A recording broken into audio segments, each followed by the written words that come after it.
Celina e hoje venho contar para vocês um relato da pior noite da minha vida, sem dúvidas. Há 10 anos atrás, no auge dos meus 30 anos, trabalhava como contadora em uma grande empresa da região norte do estado do Paraná.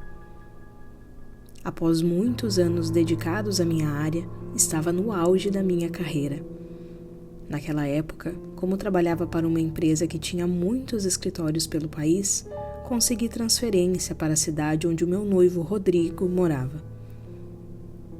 Naquele momento, estávamos com uma vida estável e nos preparando para o casamento que seria no próximo ano.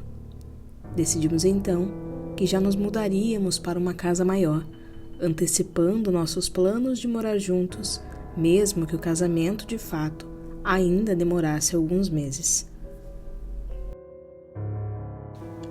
Rodrigo, apesar de trabalhar muito na época como engenheiro, tinha um horário super flexível e ficava na minha casa pelo menos uns 3 dias da semana. Como decidimos então juntar as escovas antes do previsto, estávamos felizes com a chance de passarmos ainda mais tempo juntos, já que agora a distância não seria um problema. Foi aí então que decidimos alugar uma casa. O apartamento de Rodrigo era ideal para uma pessoa solteira, mas não comportava um casal e todo o espaço que uma família em formação necessitaria. A primeira coisa que fizemos foi ir em busca de um corretor de imóveis. Tínhamos uma ideia clara do tipo de casa que queríamos, pois a ideia era nos estabelecer de vez, mesmo que a data do casamento não estivesse chegando. Pensávamos naquela casa como o início da nossa jornada como família. Com certeza não seria para sempre, pois pensávamos no sonho da nossa casa própria, mas sabíamos que nossos primeiros anos como casal viveríamos ali. Buscávamos a casa perfeita para recém-casados. No dia 17 de julho daquele ano, cerca de 2 semanas após a notícia da minha transferência e alguns dias depois de conseguirmos um corretor, recebemos a ligação que daria início ao motivo de nossos maiores pesadelos até hoje.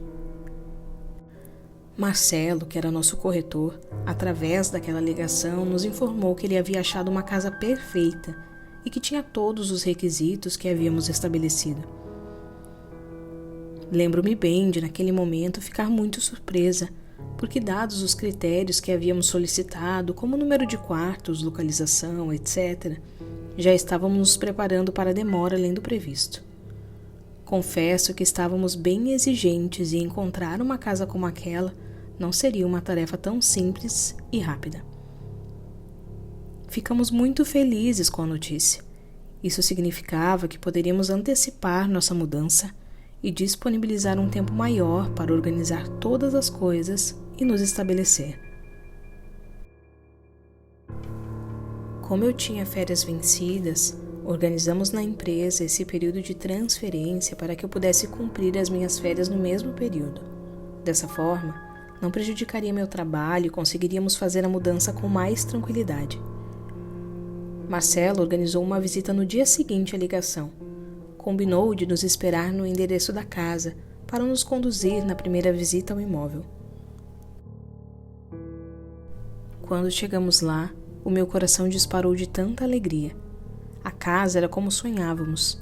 Era uma casa de 2 andares, com revestimento de madeira do lado de fora, branca com as portas e janelas num tom verde escuro lindíssimo.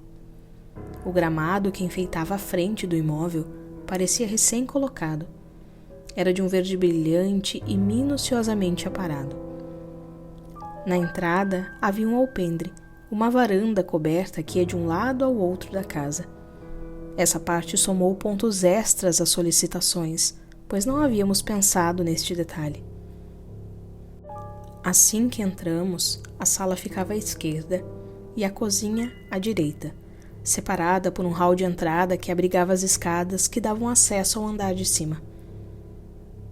A casa já estava previamente decorada com alguns itens. Alguns espelhos antigos com molduras de madeiras enfeitavam o hall de entrada. Acima da lareira na sala de estar, havia um quadro de uma paisagem noturna pintada a óleo. Marcelo disse que poderia retirar aqueles itens que acompanhavam a casa, caso quiséssemos, mas decidi mantê-los, pois davam um toque especial àquelas partes da casa. No andar de baixo, havia uma lavanderia, um lavabo e um escritório, além de um pequeno porão que era acessado pela parte dos fundos da cozinha. Marcelo ainda nos informou que aquele porão ficava sempre trancado, pois lá embaixo só havia a parte da manutenção da casa, como acesso aos encanamentos e a parte elétrica. No andar de cima, havia uma suíte principal, com um closet pequeno, mas que era perfeito para organizar e armazenar nossas roupas e itens pessoais.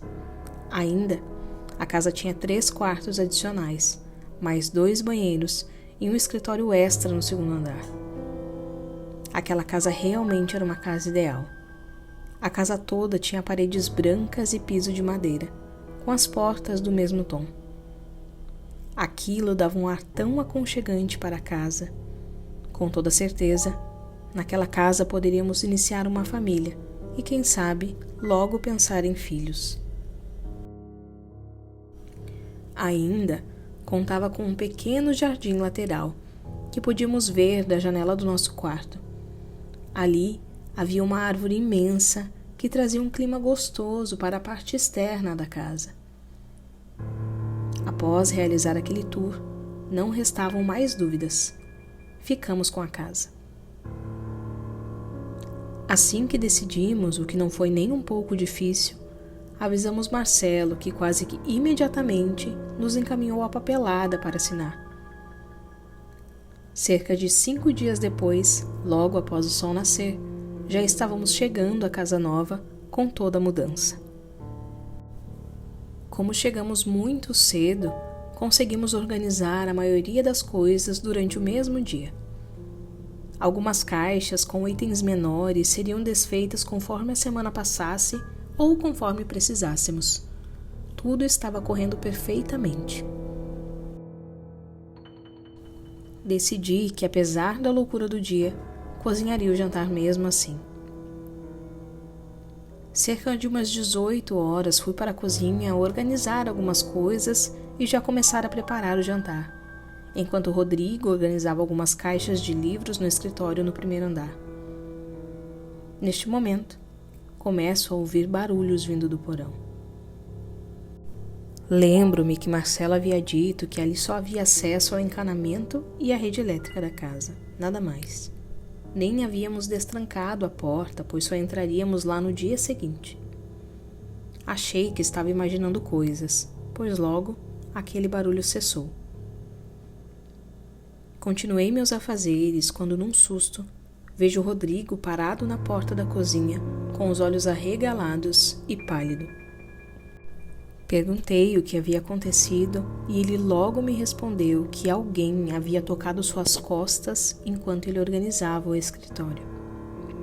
Pensou que tinha sido eu, mas quando virou, não havia ninguém lá com ele. Eu disse que poderia estar imaginando coisas por conta do cansaço, pois eu também ouvi alguns barulhos e também estava super cansada.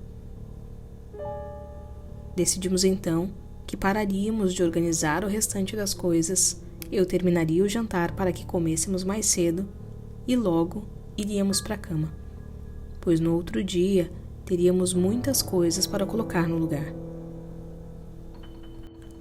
E foi o que fizemos. Terminei o jantar e comemos na bancada da cozinha mesmo. Estávamos tão famintos e cansados que só queríamos ir para a cama. Assim que terminamos de comer, larguei a louça na pia e deixei para limpar tudo no outro dia pela manhã. Eu e Rodrigo subimos as escadas, desligando as luzes no andar de baixo. Fomos direto para o quarto. Rodrigo resolveu tomar banho primeiro. Pegou sua toalha e entrou no banheiro, deixando a porta entreaberta, pois estávamos conversando sobre as atividades do dia e sobre a nossa mudança para a casa nova. Ele no banheiro e eu desfazendo a caixa com roupas de cama. De repente, ouço uns sussurros vindo do corredor. Gelei na hora. pensei que alguém pudesse ter invadido a casa. Imediatamente, corri para trancar a porta do quarto, a fim de que se tivesse alguém lá fora, pelo menos a porta trancada dificultaria a entrada ou até mesmo fizesse a pessoa desistir de entrar. Corri para o banheiro e logo avisei Rodrigo, que saiu correndo do banho e colocou a primeira roupa que viu pela frente. Ficamos parados em silêncio, ouvindo o que pareciam ser passos pelo corredor em frente ao nosso quarto. Confesso que eu nunca tive tanto medo. Rodrigo pegou o celular para ligar para a polícia, jurando ser um invasor, mas neste exato momento pudemos ouvir as batidas na porta do nosso quarto. Rodrigo, sem pensar duas vezes, logo gritou para a suposta pessoa sair da nossa casa, pois a polícia já estava a caminho. Uma tentativa de blefe para afugentar qualquer pessoa que pudesse estar além daquela porta. Ficamos ali, imóveis por alguns segundos, até que ouvimos claramente aqueles passos descerem as escadas e sumirem. Eu não sei o que estava acontecendo naquele momento, pois nossos celulares pararam de funcionar. Simplesmente não completavam a chamada. Aquilo não poderia ser real. Fui à janela do quarto na tentativa de ver algum vizinho ou acenar para alguém. Foi aí que, para o meu susto, havia uma figura negra parada embaixo da árvore que ficava na lateral do terreno. Era uma figura negra, sem forma definida. Aquilo fez o meu corpo se arrepiar inteiro. Com o choque daquela visão, dei um grito e logo meu noivo veio ao meu encontro para ver o que era. Ele também estava vendo e não podia acreditar. Num piscar de olhos, aquela figura sumiu. Nos entreolhamos assustados e sem saber muito o que fazer. Decidimos então que precisaríamos descer as escadas para poder chamar por alguém do lado de fora. Tínhamos certeza que algum vizinho poderia nos ajudar ou até mesmo chamar a polícia. Nos vestimos e criamos coragem para abrir a porta do quarto.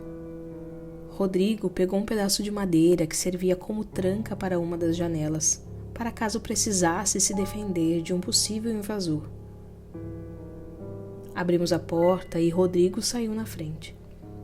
Eu estava apavorada, mas não ficaria sozinha no andar de cima, nem em sonho. Olhamos de um lado para o outro.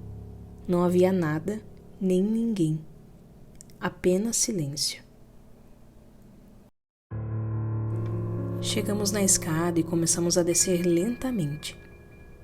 Quando chegamos ao pé da escada, Rodrigo bateu no interruptor para acender a primeira luz do hall de entrada da casa.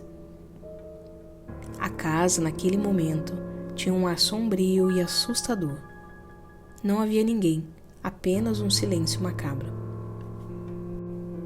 Demos alguns passos à frente quando paralisei, vendo a figura de uma mulher em um dos espelhos antigos que estava pendurado na parede do hall de entrada da casa. Eu realmente estremeci e logo gritei, apontando em direção ao espelho. Rodrigo também pôde ver de relance a figura sombria que podia ser vista naquele reflexo. Uma mulher de cabelos brancos desgrenhados em um coque, magra, com um vestido claro, mas que não dava para saber a cor exata por conta da sujeira e também da pouca iluminação da casa. Corremos imediatamente para a porta de entrada, mas estava trancada. Tentei procurar a chave, mas a que deixei na fechadura da porta havia sumido. Neste momento, já não pensávamos mais direito. Só queríamos sair dali o quanto antes. Corremos rapidamente para a cozinha para ver se encontrávamos a cópia da chave.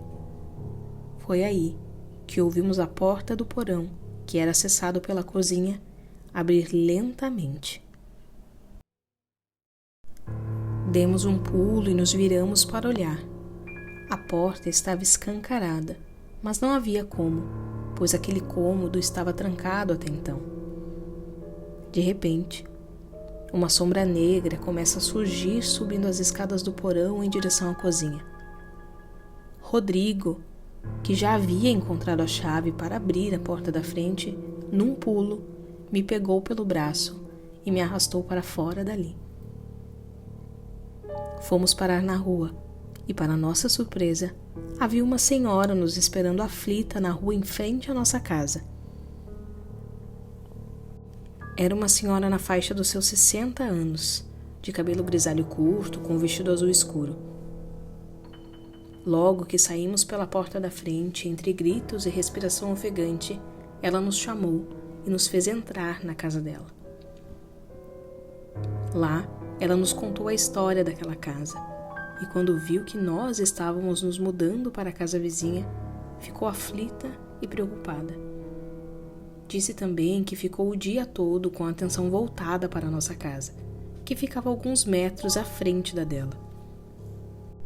Disse-nos que desde que ela mora naquela rua, todas as pessoas que moram naquela casa têm experiências assustadoras iguais à nossa, e que é muito difícil alguém permanecer naquela casa.